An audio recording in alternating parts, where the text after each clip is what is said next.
We're not fighting subsistence. We're fighting for equal rights.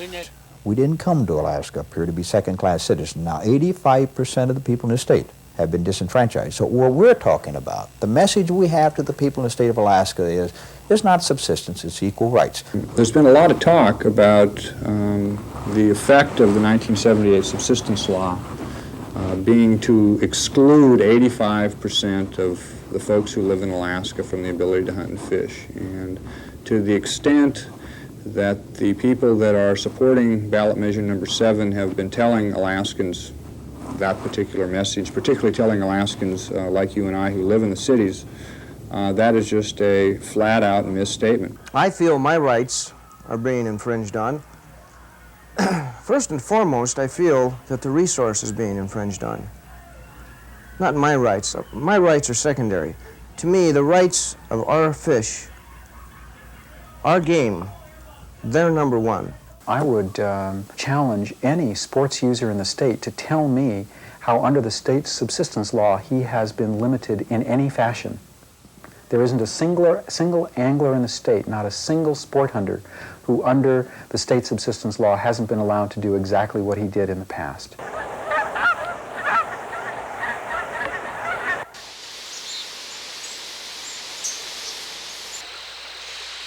Who has the right to Alaska's rich fish and game resources? The law says every Alaskan. But the law also says that in the event any wild, renewable resource is in danger of being overharvested, subsistence use shall have a priority over all other uses. This law, commonly called the Subsistence Priority Law, has been under attack by sport hunters and fishermen since its enactment in 1978. They claim an exclusive class of Alaskan has been established, violating the state constitution.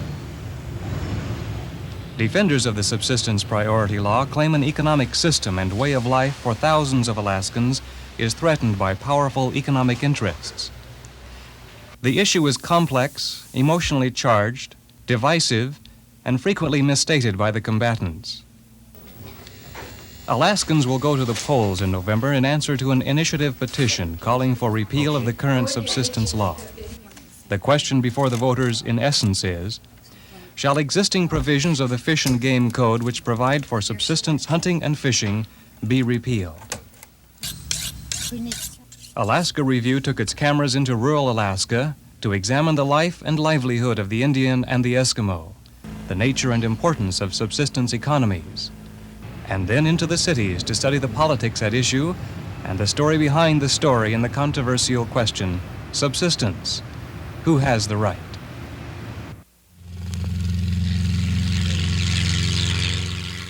Alaska, because of its rich resource of fish and game, has always been attractive to those whose interest has been the extraction and exportation of its resources.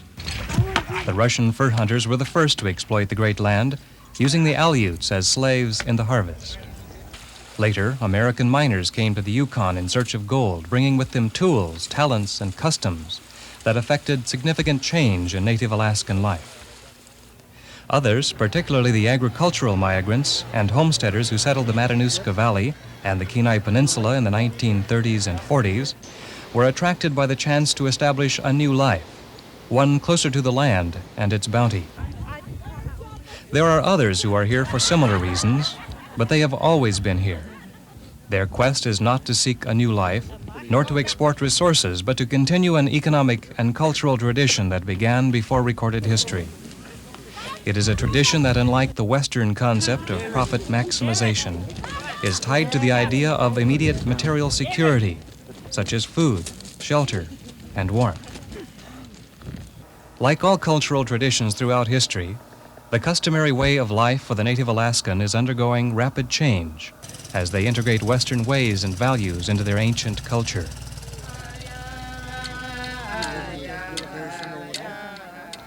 The story of subsistence life in Alaska is first their story: the Eskimo, the Aleut, the Indian, the native Alaskan.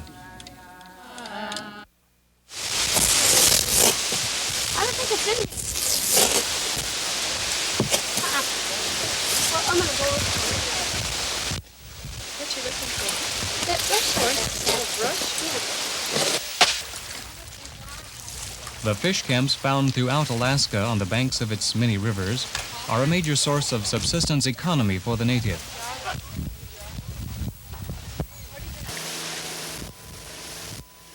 Here on the Yukon, the line between subsistence and commercial fishing, which Western man is so keen on drawing, blurs into a single economic effort. The camp provides food for present and wintertime needs and cash to support subsistence activities until the fish come again. Duties at the fish camp follow traditional patterns that are an inseparable part of native culture. Labor is divided along the lines of individual expertise.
Silver salmon strips. Those up there, I think, way up there are king salmon strips. Yeah, those up there. Jenny Pelcola has a limited entry permit to harvest salmon commercially. She and her brother Frank will smoke much of their catch in the family smokehouse for sale and their personal use. This has been a reasonably good year for the 36 members of the fish camp family, and with sales of smoked strips to individuals and whole fish to cash buyers, there will be enough money to buy snow machine gas for winter hunting, clothes for the children, and staples for the table.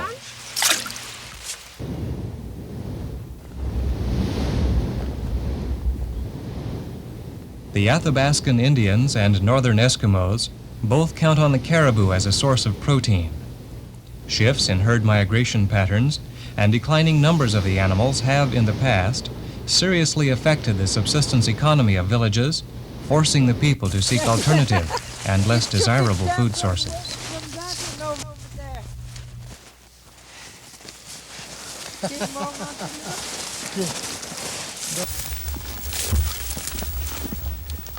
I have told many people that if we haven't got a meat at our table, we haven't got anything at all.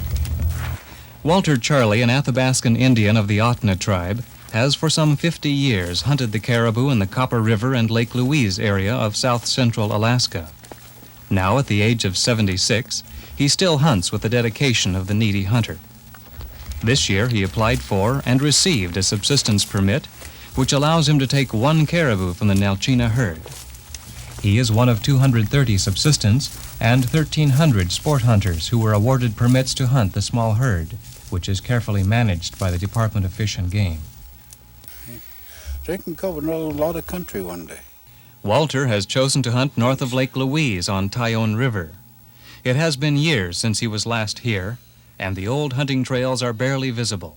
But hunting these woods in the old days is still clear in his mind. In the old days, back in 1900s, I guess, back before then, my uncle told me that there was a lot of caribou, and just about turn of a century, and they moved out. They never did come.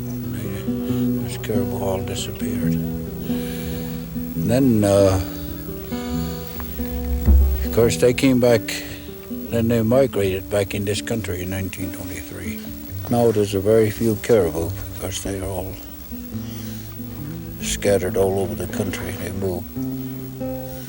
I guess like people, they find the best place, and then that's where they located at.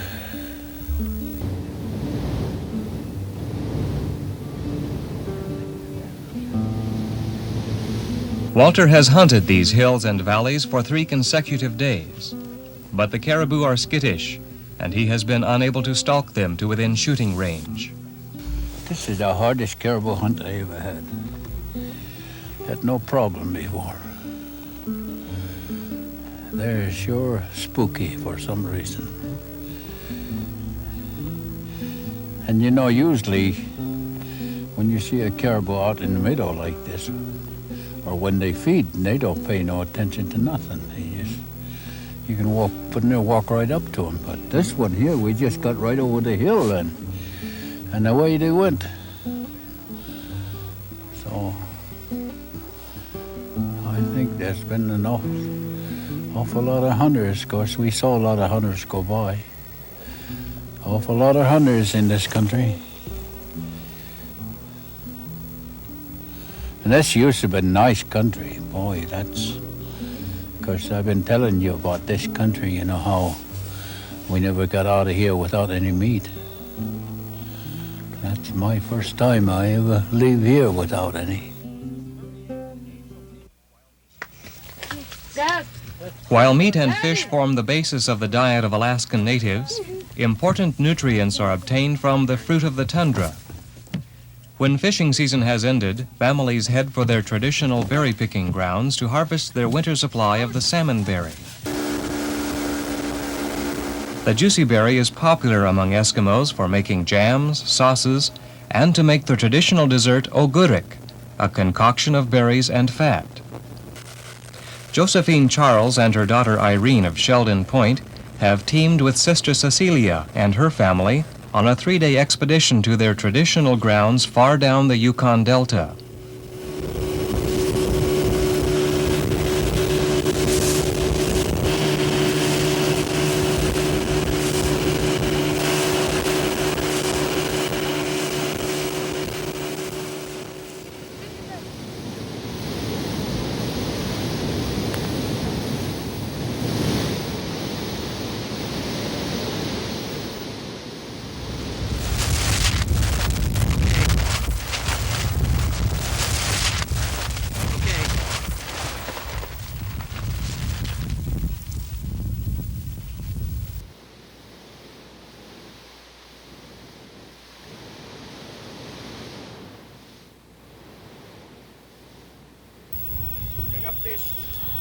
Bring up a pole, and the axe. Here on a small tributary of the river is Ghost Slough, so named because Josephine's ancestors lived here. Her people have picked berries in this area for generations. The group goal is to fill 4 5-gallon buckets with the nutritious berry, a task that will require an intensive effort by all.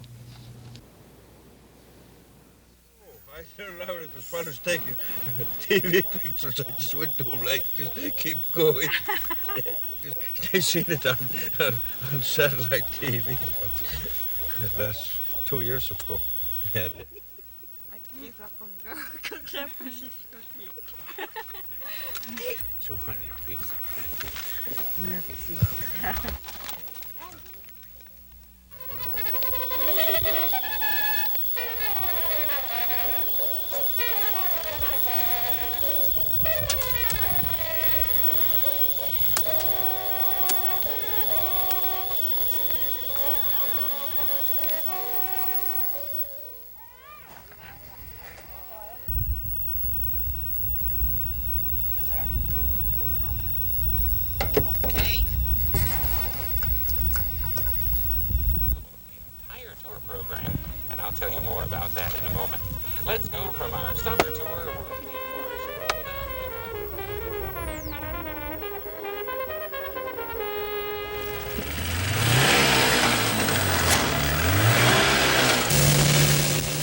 Nutrition in the North is often expensive as it is necessary.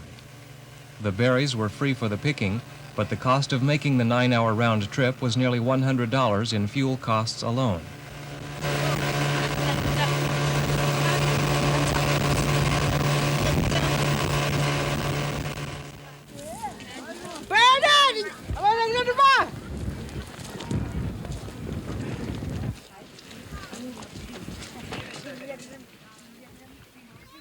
Life in the village of Point Hope continues much as it has for decades. The principal hunting activity, whaling, continues much as it has for centuries, except for the addition of more efficient hunting tools. It is in the whale hunt and the festival that follows that the inextricable relationship between the economies of subsistence activities and the social and cultural framework of Inupiat life is clearly shown. I'm the first one.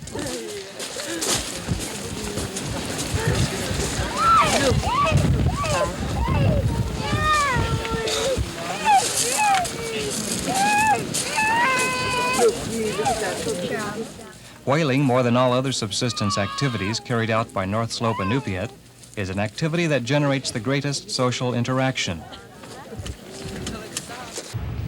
According to a recent report by the Institute of Social and Economic Research at the University of Alaska, a large percentage of North Slope adult residents living in whaling communities actively participate in the hunt and the activities that follow. Well, in conducting our study on the North Slope, Dr. John Kruse, who authored the report, says his research shows that the Inupiat continue to be highly involved in subsistence If you activities. just start counting the number of people who participate themselves directly in hunting, gathering, native crafts that are associated with the use of subsistence products, you're talking about well over 80%. If you start adding to that the number of people who receive subsistence goods, primarily elderly people, who are not able anymore to participate themselves, you get up to around 90% or more of the population. Since the discovery of oil on the North Slope and the construction of the Trans-Alaska Oil Pipeline, major forces have altered the traditional economy of Point Barrow residents and generated some misperceptions of the total economy of the Inupiat. Well, it's easy to see where people get the perception that the Inupiat are rich. You only have to fly over Prudhoe Bay and realize that all that property is being taxed and that the borough is getting, say, over $50 million a year in tax revenues, a large part of which it's expending in the villages, employing local residents in school construction, airports, and so forth. And true, it's over half of the Inupiat people are directly working for the borough, for example, and more are working for the regional corporation. So there are new sources of income on the North Slope, and incomes have risen on the North Slope fairly dramatically over the past 10 years. On the other hand, those incomes are still considerably below what they are in urban areas of the state and outside. For example, if you adjust for the cost of living and say, what would it take a family of 4, say, to live in Barrow versus in Anchorage or Fairbanks, that the average income that a person gets, or per capita income we call it, is on the order of $4,000 on the North Slope versus $17,000 in Fairbanks. So you can see there's a large discrepancy in income. But despite expanding wage opportunities, Dr. Kruse found a strong preference for subsistence resource food. I've been reviewing some testimony recently of people who have spoken in public hearings on the North Slope. And one was a fellow who lives in Kaktovik, a white man who's lived there 11 years. And he said to his child, why don't your friends come over for dinner? And his son said, well, my friends are afraid that you'll invite them for dinner and they'll have to eat Tyonek or white food, and that they actually prefer the Eskimo food. So by way of that story, no, there's still very much a preference for Eskimo food, as they term it, and quite a persistence, even in the fact that some families have quite high incomes and could afford to buy all of their food essentially from the store. Even these families are spending quite a bit of their time and money to get subsistence resources or Eskimo food. The potential conflicts between subsistence activities and salaried jobs have been largely overcome by the Inupiat, by structuring their work schedule to allow time to hunt and fish. For years, researchers have wondered whether wage employment opportunities would conflict with subsistence hunting and fishing practices. And certainly there's the logical opportunity for that to happen. Right now, the employment opportunities that Inupiat are participating in are in the villages primarily, and they're structured in such a way that they have time off to go hunting and fishing. Another change which has reduced the potential conflict between subsistence and wage employment is the substitution of, say, snow machines for dog sleds, which allows you to go much further faster than you could have otherwise. So we found in our research, for example, that most Inupiat are now engaging in subsistence activities in the evenings. Of course, you have long evenings much of the year, or on weekends or on vacations. Dr. Kruse concludes in his report that the subsistence economy of the Inupiat is woven into the social and cultural fabric of the society. The research results presented in the paper establish that the Inupiat continue to be interested in subsistence despite a reduced economic need for subsistence products and despite an exposure to alternative lifestyles. This suggests that subsistence activities provide more than material benefits to Inupiat society today.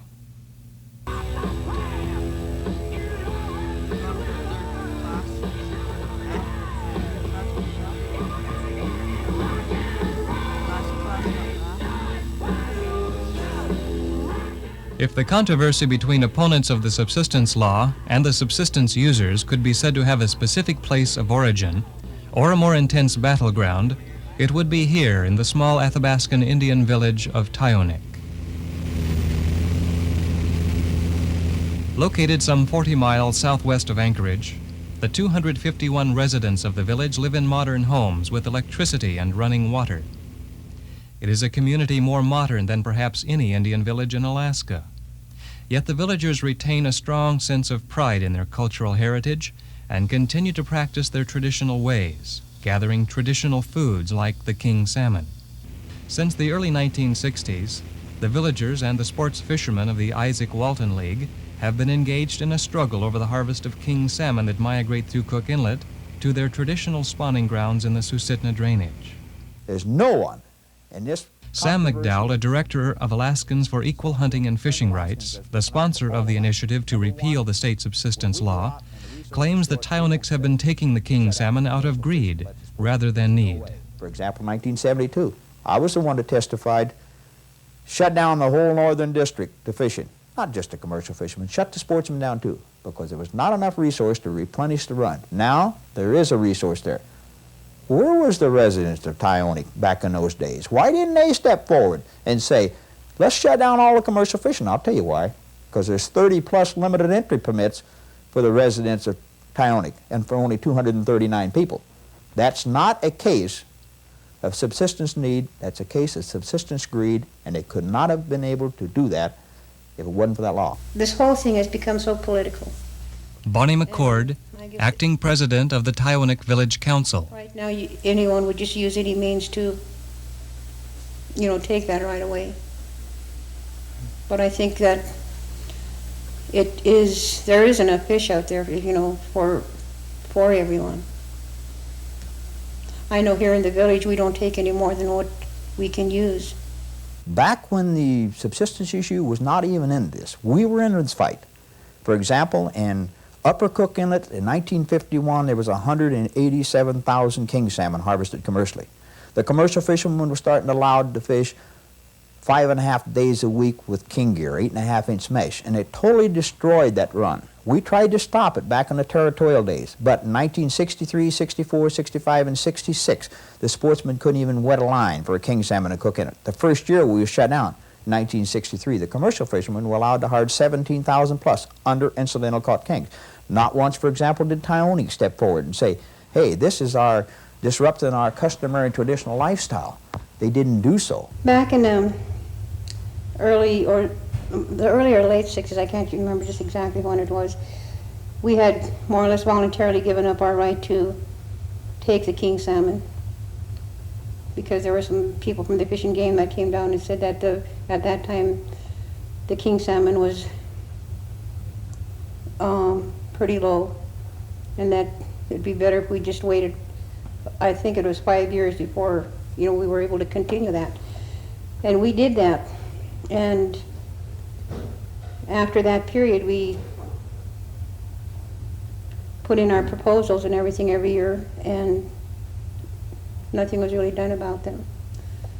And it finally ended up where we had to go to court in order to get what we felt was our right.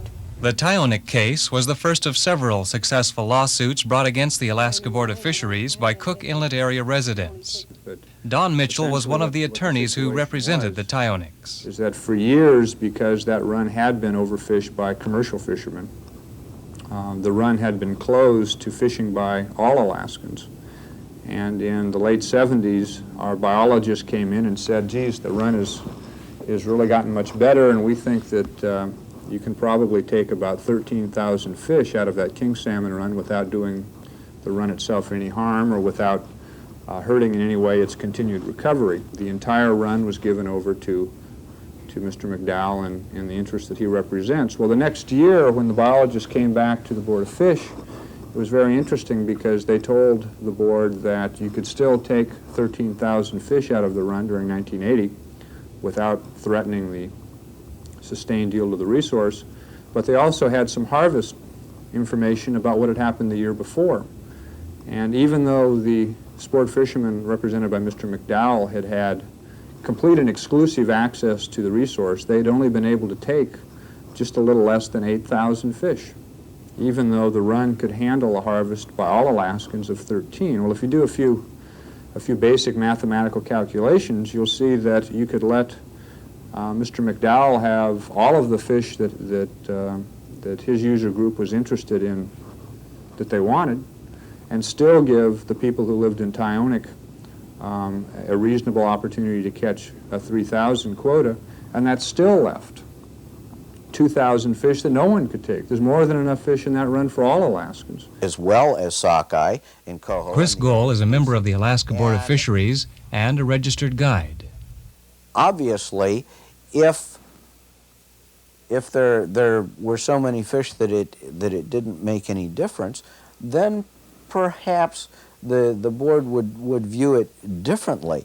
But we have a significant allocation problem, and we're dealing with a conservation problem. As I say, it's a mixed stock fishery. It's not healthy. That same commercial mixed stock fishery ruined the king salmon, decimated the king salmon in Cook Inlet in earlier years, and that's why the season had to be closed. And it's not until recently, until now, that we can even allow a recreational harvest. My gosh, we're talking about 8 to 12,000 fish as an example, which is really a very small number of fish when you consider that we are dealing with over 200,000 people in an area where those fish are moving and spawning, and most of those people would like to participate in the harvest of those fish. There again, it's a common property resource, and what we get into is there again a question of is it really need or is it want and greed? And obviously the courts have not agreed with the boards. Jimmy Huntington, Board of Fisheries member. And I told the Tyonek people right there, I said, you go sue them. I said, you can't get any more worse than that. I said, if your livelihood has been taken away from you, you have a right to sue. So they did sue and they won. And that's what started the subsistence question. That's one of the things, one of the real hot issues that started the subsistence question. Subsistence has been here for thousands and thousands of years. My people live with it. They live off the land. They live off their stories. They live off culture. This is the last culture in the whole United States, the whole world. This is my people. And here they're being destroyed. If the white people vote this year for the property in favor of number 7, proposition number 7, then they will kill my people. Dennis Kelso is chief of the Subsistence Division of the Department of Fish and Game. He says the board's earlier problems in allocating resources has, to a significant degree, been overcome. It's important to bear in mind that fairly early after enactment of the state law, the boards were called upon to make regulatory decisions that neither board had a great deal of experience with. Certainly, the new standards were unfamiliar to the boards, and in their efforts to strike the balance required by the statute, some legal difficulties resulted. One of those was the suit by the village of Tyonek. After the Tyonek suit, the Board of Fisheries adopted the 10 criteria, which became sort of the template for thinking about other regulatory decisions in other fisheries. And those 10 criteria have been upheld in 2 separate court suits.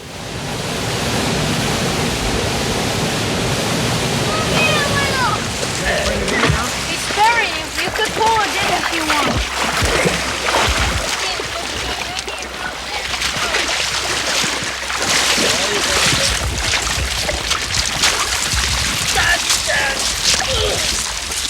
That's the fish.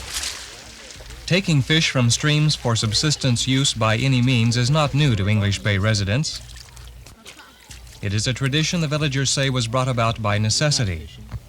Commercial and subsistence set-net fishermen have been in conflict over the small beach from which they all must fish. This year, the subsistence catch was so small the Department of Fish and Game intervened on behalf of the subsistence fishermen. Tom Schroeder is the area biologist who handled the closure. Well, the English Bay Port Graham situation is quite a complex issue. The past couple years since the board first implemented the special subsistence seasons over there, where they gave them an early May, June opening and then a later opening in August, September, we've had quite a few violations occur in the stream English Bay through snagging, gill netting in lagoon, this sort of thing.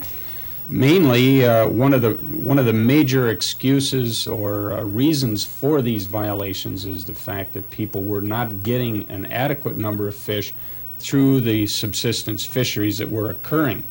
One of the reasons for this was that once the commercial set gillnet season opened on the first Monday in June, it basically displaced the people that would subsistence fish.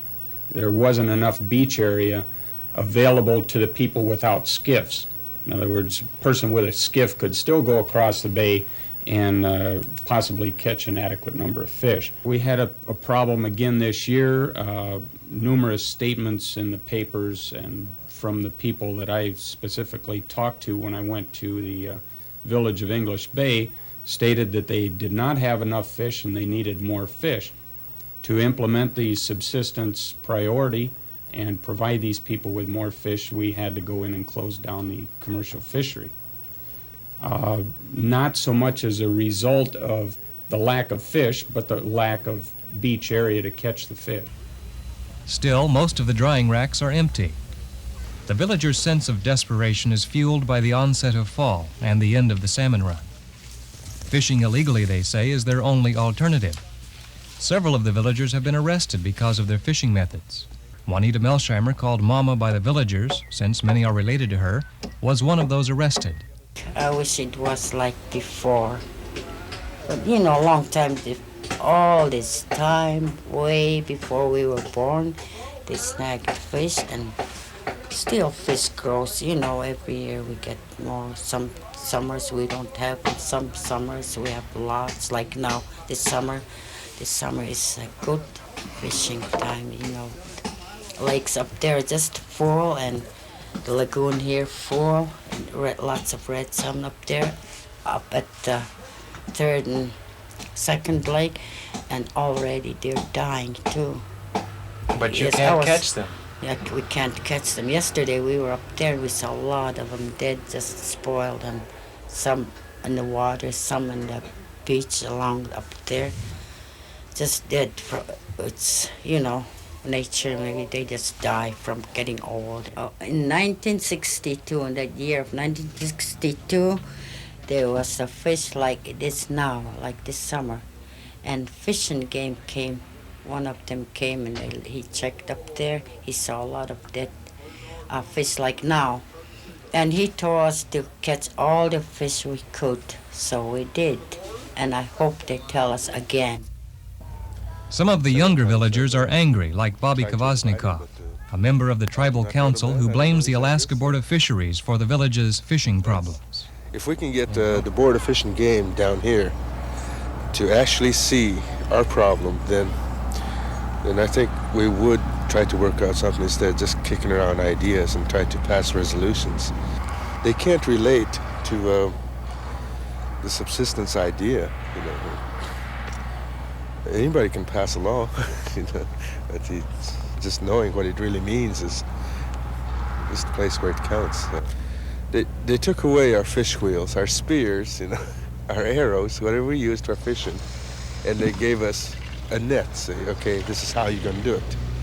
No longer can you walk into the river and shoot down into a fish or spear it or arrow or a dip net, and you know. So snagging is the only easiest way for, say, a common villager to go out, because a rod would be worth $100. It would not be a $5,000 investment into a skiff or a motor or a $1,000 net. Where $100 can buy you a complete rod, and then you can put away a lot.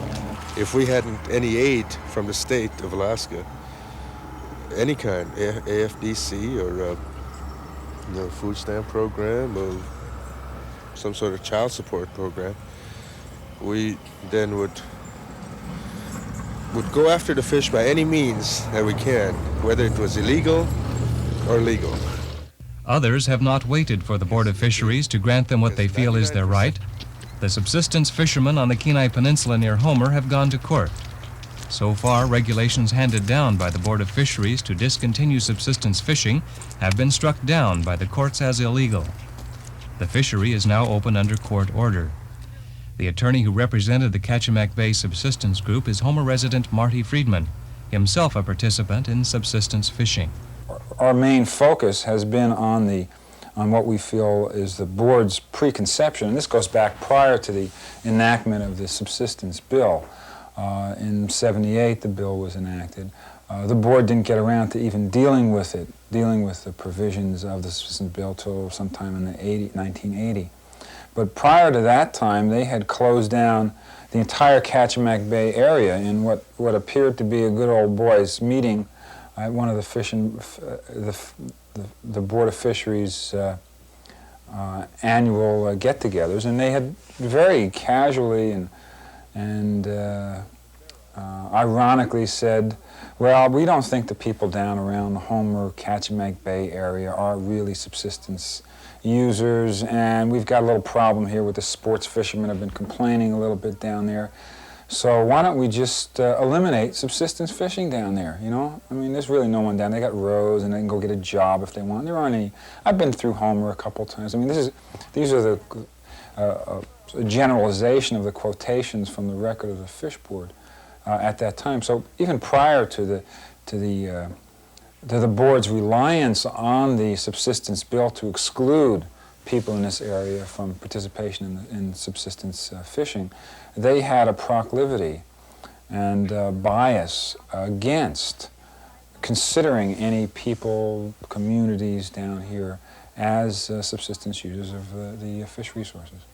That suit, brought by Louise Gjosund, Dora Mulch, and others, claimed the Alaska Board of Fisheries violated administrative procedures and denied the subsistence fishermen equal protection and due process of law. So we went in on the primary basis that they had no data, no information, and it was arbitrary, capricious action on their part, that they could not exclude without coming up with some basis for establishing the exclusion of the subsistence users vis-a-vis the commercial and sports users, that they couldn't close it down. And Judge Lewis at that time agreed with us. He ruled from the bench at that time that guys have to open up the fishery unless you guys are going to come up with something that's going to clearly, legitimately, purposefully, and substantially show that there's a reason to exclude one group as compared to these two other groups.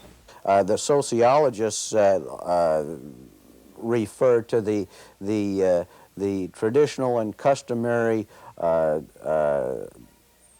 intergenerational transmission of customary and traditional skills. That doesn't exist when you identify the Kachemak Bay group. And quite frankly, anyone that lives on the Kenai Peninsula, and I happen to live there half of the year myself, I own property down there, I operate a business on the Kenai Peninsula out of my fishing camp. And the Kenai Peninsula is as cosmopolitan as the city of Anchorage. The supermarkets in Kenai and Soldotna are just as modern as those in Anchorage. There are all the creature comforts on the Kenai Peninsula that exist in the Anchorage area. So why should it be unique? Obviously, there again, we get back to this is it really need or is it want and greed? Who are the subsistence fishermen of the Kachemak Bay area? They are like Louis Gjosund of Kachemak City. Louis has been a subsistence fisherman for more than 40 years. Now that his children are gone, he needs fewer fish, but he still depends upon his subsistence catch to help make ends meet. Well, I couldn't afford to buy the fish. If I had to buy it at $1.70 or 80 cents a pound, I couldn't buy fish, So if I can catch it myself, well, I'm not much further ahead. There's lots of fish. Nobody catches it. If we didn't catch them, they would just go up, and maybe the seiners would get them up at the head of the bay or something. See? They don't worry about the seiners coming in here and fishing, but they don't want the subsistence fishermen to take them. Where the seine boat can come in here and make a set and clean up the whole school. That's fine, see? But we don't worry about that either. But they always worry about us poor guys, trying to catch a few fish. The new wave of subsistence users are much like Daniel Breslaw and Judy Theringer. They left their East Coast city lives and came to Alaska to live close to the land. Well, there's something about being on the beach when the sun comes up, even if you're picking 600 crab on your neck. It's just, I don't know, it's in some way, internally, I knew that's what I wanted to do. That's why I left the city, and it's beautiful to me. To me, it's an honesty I've been looking for in my life. It's hard to describe those more intangible aspects of fishing or subsistence living or, trying to change your whole upbringing to do something else in this culture, which we weren't prepared for. Got it. That's it. That's as far as she's going.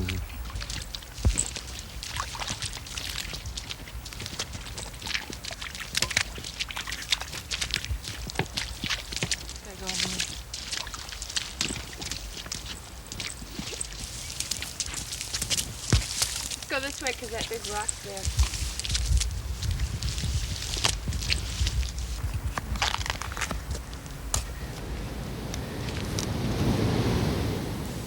It's a terrific challenge, I think, spiritually and intellectually and emotionally.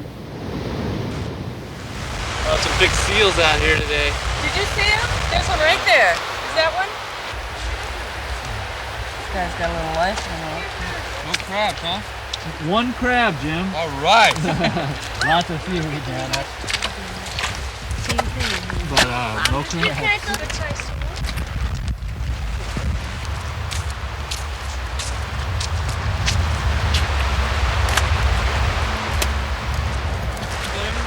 Good one or what? I think a lot of the tasks are drudgery. It's hard to glorify and romanticize it because it is drudgery, but I think having control over your life and doing it with other people, adding that aspect to it, and sort of trying to create new forms, new ways of living is a challenge for us, which I think gets us through some of the drudgery of it. I also think there's enough of the resource for lots of different uses, and subsistence use is a very, very small percentage of the fishery.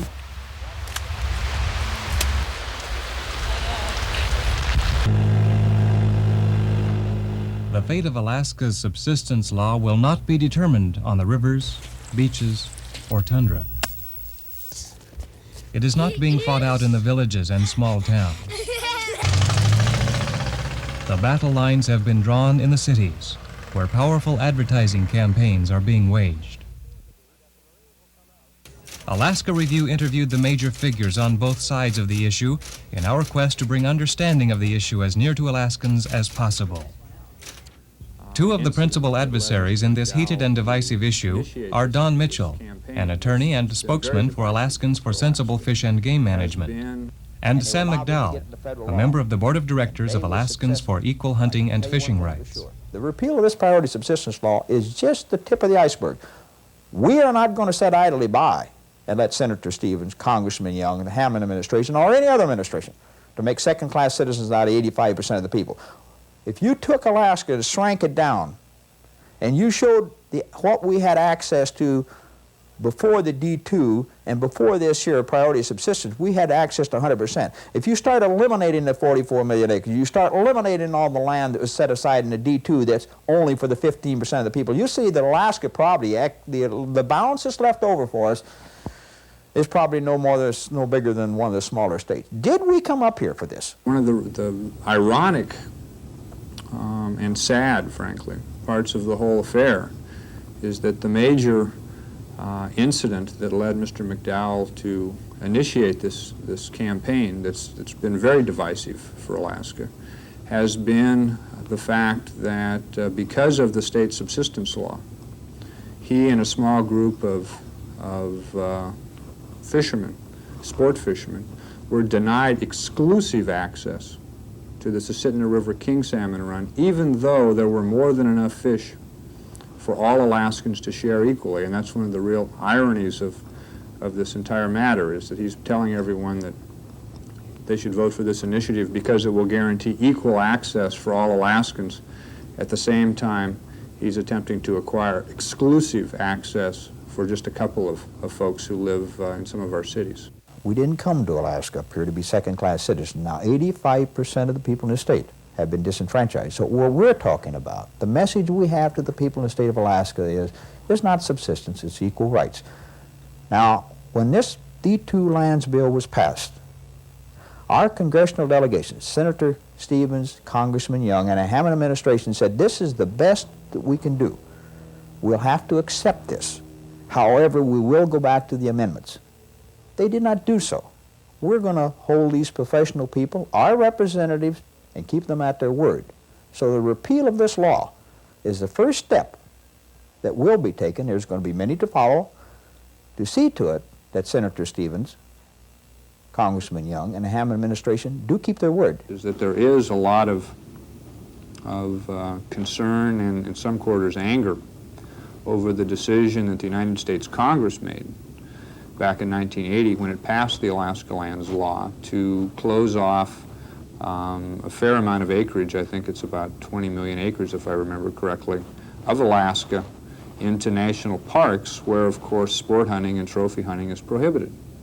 And I know that there are a lot of Alaskans that didn't agree with that judgment, and obviously reasonable minds can differ, but it's got nothing whatsoever to do with whether or not we have a state subsistence law. Even if the ballot measure number 7 were to pass, even if that were to occur, that would have absolutely no effect on whether or not the United States Congress is going to let Alaskans go in and recreationally hunt animals inside national parks. What we want is a professional management of the resource, not political management. No one will stand up except us and challenge one and all. And I want you to know one thing. This is not racism to us. This is a case of equal rights and professional management and equal access. We support the personal consumptive use of the common property resource in this state. And we have got a long track record of proving that. For example, in 1936, it was the sportsmen that stepped forward and passed the duck stamp because they knew the waterfowl in America was in trouble. We've been paying our duck stamp, and happily so, ever since. And that's what's purchased the millions of acres of wetlands and protected and stabilized the duck and goose population in America. There's more ducks, more geese, more wild turkey, more deer, more elk, and other species of game in America today than it was when Columbus landed here.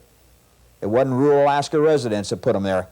It was concerned Americans and sportsmen's dollars. That's what it was. There's been a lot of talk about the effect of the 1978 Subsistence Law being to exclude 85% of the folks who live in Alaska from the ability to hunt and fish. And to the extent that the people that are supporting ballot measure number 7 have been telling Alaskans that particular message, particularly telling Alaskans like you and I who live in the cities, that is just a flat-out misstatement.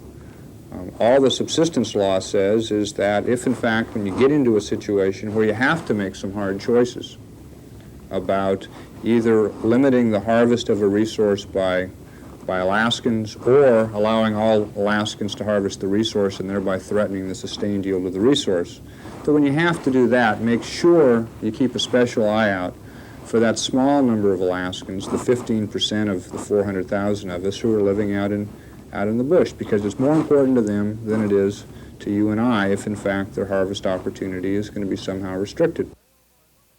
At the heart of the conflict is a subsistence regulation passed by the Board of Fisheries discriminating between those who live in urban and rural areas, a regulation not mandated by law.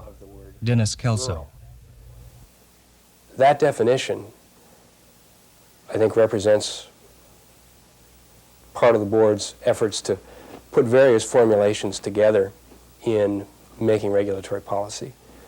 But it is not required by the state law. That particular definition is not required by state law, nor is that particular definition required by the federal law. At the April meeting of the Boards of Fisheries and Game, the Deputy Undersecretary of the Interior, Bill Horn, was in attendance, and he clearly stated that the definition of rural that the boards were considering was not required by Interior, nor by INILCA. And I think the boards recognize that this particular definition goes further than the minimum required by those statutes, because they have now scheduled the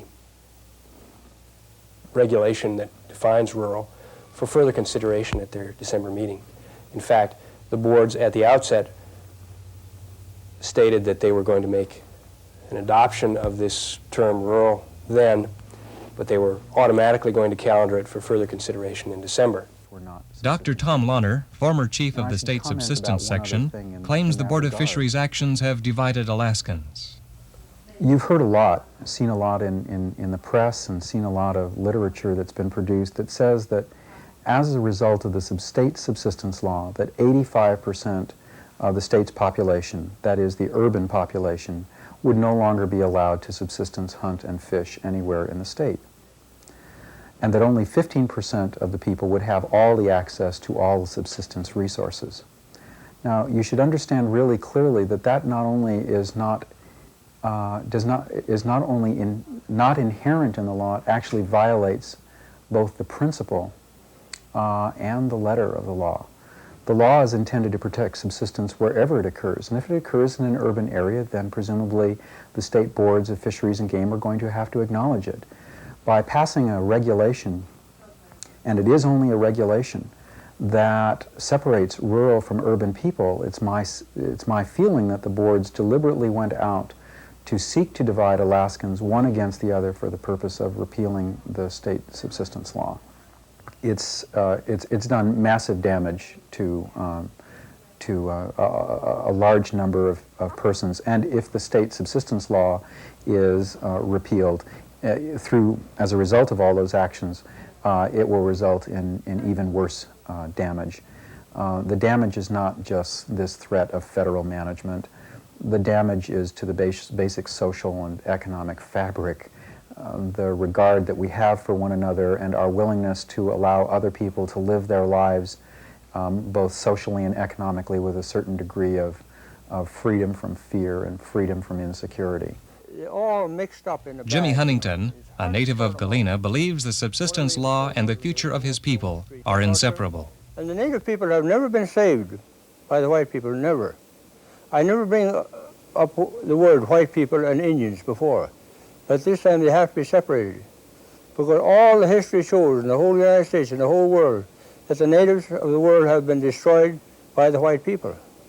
And this is the last act before you drop the hatchet on them. This is the last possible chance to save them. And the people of the urban areas of Alaska, Anchorage, Fairbanks, can save the people and get them out of this destruction, this way of life, and back on their feet. People are not asking for nothing. They're not asking for 1 cent. They're just asking to be left alone and to survive and maintain their own life as they have in the past.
Alaska Review is a production of independent public television and is solely responsible for its content. Alaska Review invites viewer comment on its programs. Write to Independent Public Television, 650 International Airport Road, Anchorage, Alaska, 99502.